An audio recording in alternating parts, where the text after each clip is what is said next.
I hope you are excited for today's topic, just like I am. I have to tell you, I did just get back from a really great trip to Croatia, and my next podcast episode in a couple of weeks is going to be all about that. So if you want to know something about Croatia or kind of how my trip was, then that will be in a couple of weeks. But that is not today's topic. Today's topic, we are talking about cruising and how to save money on cruising. The title is Cruise Smarter, Not Pricier, How to Save Big on Your Next Ocean Voyage. So I'm going to give you all kinds of tips and tricks for how to save money and kind of what to do, like before and during your cruise. So cruising in general can be an amazing way to travel because it's this great bang for your buck. It's a fantastic way. A lot of people, lots and lots of people book when they are going with kind of a big group, like either a big family group, like grandparents and parents and the kids, or, like a family reunion type of thing.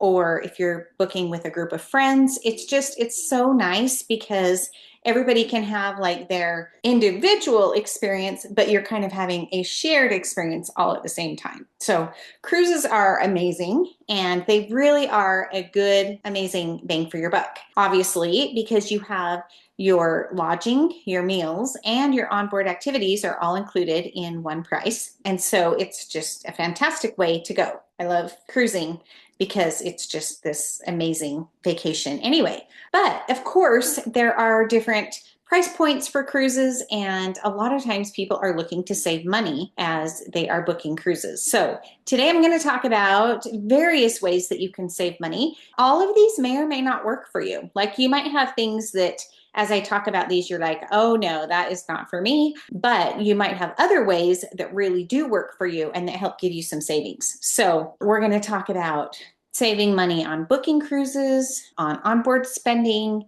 on excursions, and then I'm going to give you a few more like just general hacks and advice and stuff at the end. So these tips, if you are a frequent cruiser, you might already know a lot of these already, but you might also have maybe suspected some of them or wondered about some of them.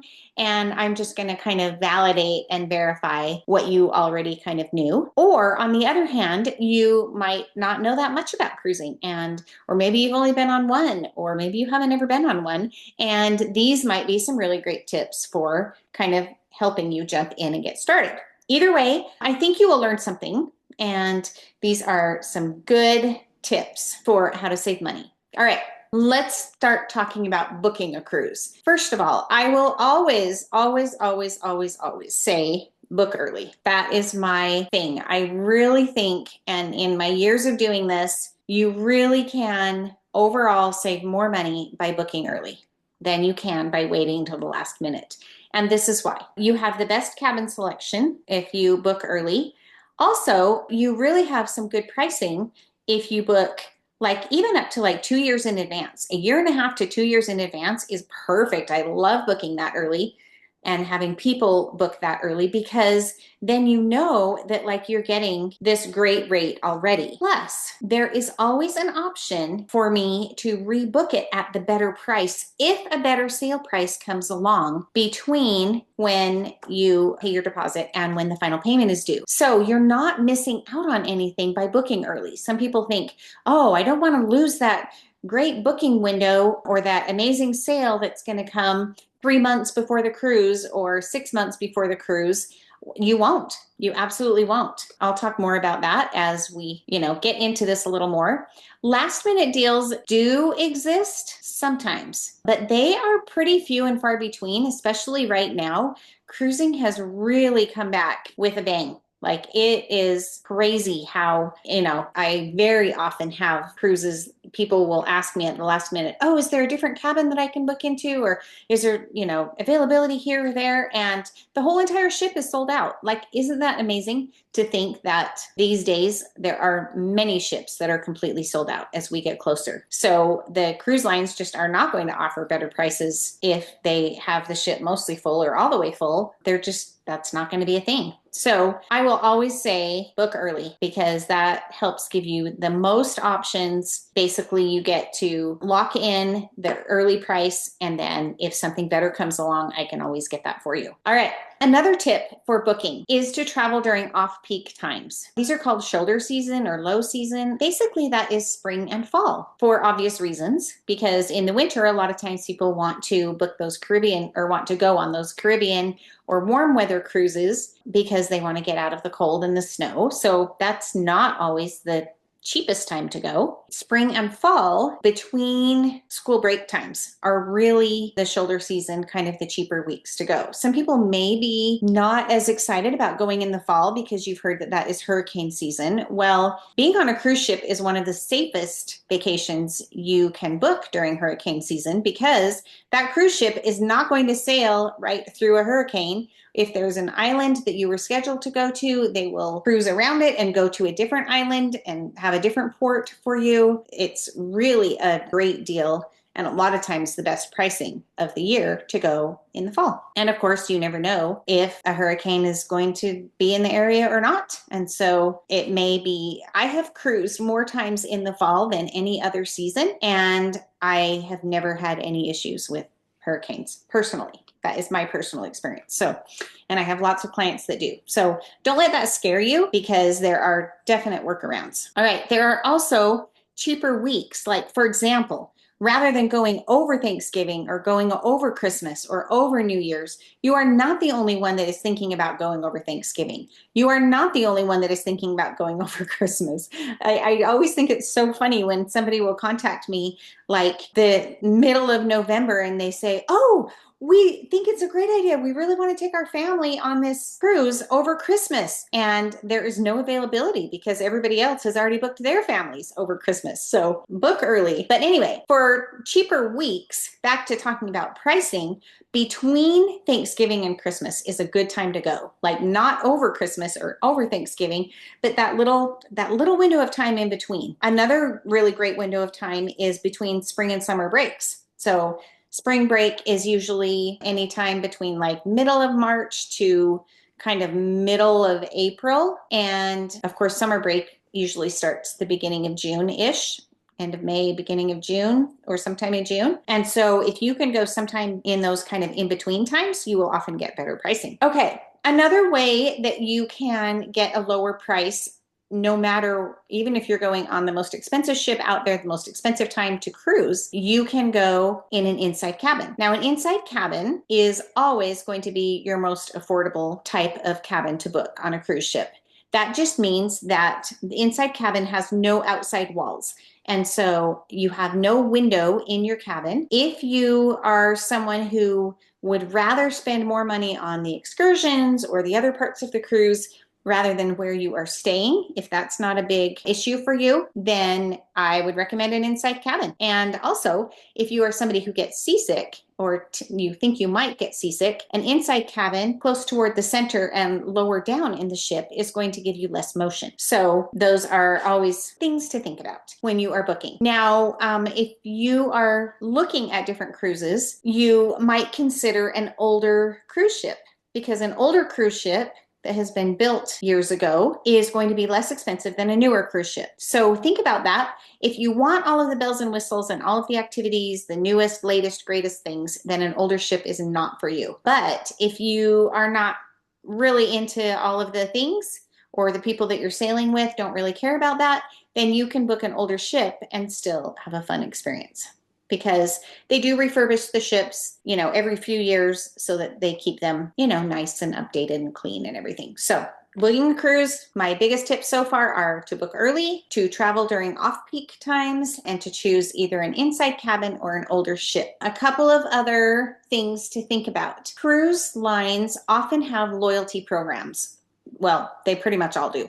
So if, for example, if you want to just basically cruise on one main cruise line, that will be an advantage for you, because the cruise ships reward you with onboard credits or other perks, sometimes lower pricing, if you have cruised on them multiple times. And so it's really a nice way to go. It's a nice loyalty program. Also, cruise lines often have discounts for casino players. So all cruise ships, all ocean cruise ships have casinos in them. And if you are a casino player, you may get discounted or comped offers from time to time. So those are things to think about. Another thing to think about when booking is that you can use travel credit cards. So if you are using a credit card that offers points or miles or things like that on your travel, then you can earn points or you can earn perks like free Wi-Fi or onboard credits. Some cards even offer enhanced travel rewards for cruise bookings. So look into that. If you have or are looking to get a travel credit card that kind of really enhances some perks, then look into that because that really might help save or give you some good upgrade type things on your next cruise. Okay, so all of those are tips about booking. Now let's talk about some onboard savings. All right, once you book your cruise, then you will have all kinds of options for additional ways you can spend money. That's pretty much what it is. Now, your cruise includes already meals and drinks with your meals with certain parameters. So, for example, every cruise ship has a buffet, and so always the buffet food is included. The cruise ships also have a main dining room that is included, which is like ordering an a la carte menu. So those are included, but ships also have upgraded, we call them specialty dining restaurants. And so you pay more to eat at, for example, a steak restaurant or a seafood restaurant or a sushi or a teppanyaki. Lots of different upgraded dining options are on board. So you can pre-book those types of things. Everybody also knows that you can pre-book excursions. Drink packages are also, and Wi-Fi packages are also offerings that are offered for your cruise before you go. Sometimes when you are watching, like you have an app for your cruise once you have booked it, and if you are watching in the app, you will see different sales on drinks or dining or Wi-Fi, excursions, like all kinds of pre-cruise add-ons. If you see sales on those types of things, and those are things that you would buy anyway, definitely take advantage of those sales because those sales, you might log in 3 different times in a row and see the same sales. And so you think, oh, this is always available. Not true. Those sales come and go. And if you see it, grab it because it may not be there the next time you book. So you can save with just looking for the sales, you can save up to 40% on some of the pre-cruise things that are offered, the drinks, the dining, the Wi-Fi, those types of things. Okay, but my next advice is to think twice about the drink package. Now really look into the cost of the drink package and think about if it is something that would really be a great value for you. Some drinks are included with your cruise, meaning water and juices like lemonade, that type of thing, are included with your meals. But most of the drinks, like the other drinks throughout the day, are not included. And so you are going to want to think about, what else you're going to want to do to drink throughout the day. And a drink package might be the perfect option for you. But think about how much you would want. If you're a big soda drinker, if you're an alcohol drinker, and you would like to just kind of have unlimited and not worry about it, then that drink package might be really a great deal for you. But if you're a lighter drinker and you really are only going to have, 1 or 2 sodas per day or something like that, or even alcoholic drinks per day, then that whole drink package may not be worth what you're paying for it. So really think about that and decide, because either way, if you don't pay for the drink package, then you can still get the drinks. They'll just charge to your onboard credit account, your room basically, and then you'll just settle up at the end of the cruise. And so you can still have those without having the drink package. You just need to determine whether that is worth it for you. Okay, now advice that we have always given for years and years, and this has always been true, is to set your phone to airplane mode so that you don't get those terrible, outrageous charges. And if you are a veteran cruiser, you already know this. This has been something that you have always done. But things are changing a little bit in the world of Wi-Fi and phones. So here is the latest. Verizon and AT&T have plans that for $20 a day, you can basically their plans hook to the cruise ship's Wi-Fi. And so with Verizon, $20 a day, you get unlimited data, calls, and texts. The speeds vary, so look into that. AT&T for $20 a day, their international day pass it just triggers automatically. You don't even have to opt into it. And that includes some in-port coverage and also some coverage while you are sailing. T-Mobile does not have that plan. So if you are on T-Mobile, make sure you put your phone in airplane mode because you will have the steep roaming fees if you just cruise along without putting your phone in airplane mode. Another thing to think about, if you are streaming, like if you are streaming music or downloading movies, things like that, the ship's Wi-Fi package is going to be better than your cell service at sea. So look into all of that. But if you have Verizon and AT&T, the $20 a day plan might be cheaper than the cruise ship's plan, Wi-Fi plan. So look into that and see if that is going to be an advantage for you. Okay, more onboard savings. Look for discounts and freebies. So if you are buying the Wi-Fi or the drink package, those will always be cheaper pre-cruise. So you're going to want to opt into those before you ever get on board. But there are some first day and mid-cruise deals that pop up sometimes on cruises on spa treatments and on restaurants, those specialty restaurants. So don't count on that. And a lot of times, if you opt to get a spa treatment while you are a day that you are in port, it can be less expensive than while you are at sea. Because while you're at port, obviously everybody's off the ship. So they want to incentivize people to get a massage or a treatment, while other people are out and about. Art auctions also may offer free drinks, but a word to the wise, if you are looking to save money, I would not buy the artwork on the ship. So just be aware of that. They often almost always mark up the artwork that is sold on the ship. And so just look into that. So sometimes there are happy hour specials and complimentary event perks. So just check your app, your cruise app, and watch for any kinds of discounts or freebies or things that may be happening during the cruise. One other tip is to skip the souvenir glasses. Sometimes they have souvenir glasses that are like a specialty item. Standard drinks are cheaper and just as tasty. So unless you really want that souvenir glass for something and you feel like it's really worth splurging on, don't worry about it because it's not gonna be anything different than a regular drink most of the time. Okay, let's switch gears and talk about excursions and port activities. Okay, one way that you can save money on shore excursions is to book them independently. The cruise line excursions often have markups on them. And so the same type of thing might be more expensive through the cruise line than it is with an independent company. Local providers often give better value and personalized experience. I can help you with this. I have so many options for independent excursions. If you just tell me what you're looking for or what sounds fun to you, I can completely give you ideas and suggestions. I can send a link to you. You can just book it on your own, just through a link that I could send you. So it's really simple. You don't have to spend a lot of time, effort, and energy telling me, oh, I want you to book this exact thing on this exact date and make sure it's, this, and this. I can just send you a link and you can book it on your own. I do not mark any excursions up or anything like that. So I just totally pass on the savings to you. No worries about that. Another thing that you can do is explore the ports on your own. So you don't have to book an excursion in every port. You can walk. Sometimes you can just walk right off the ship into the town or go find a local beach.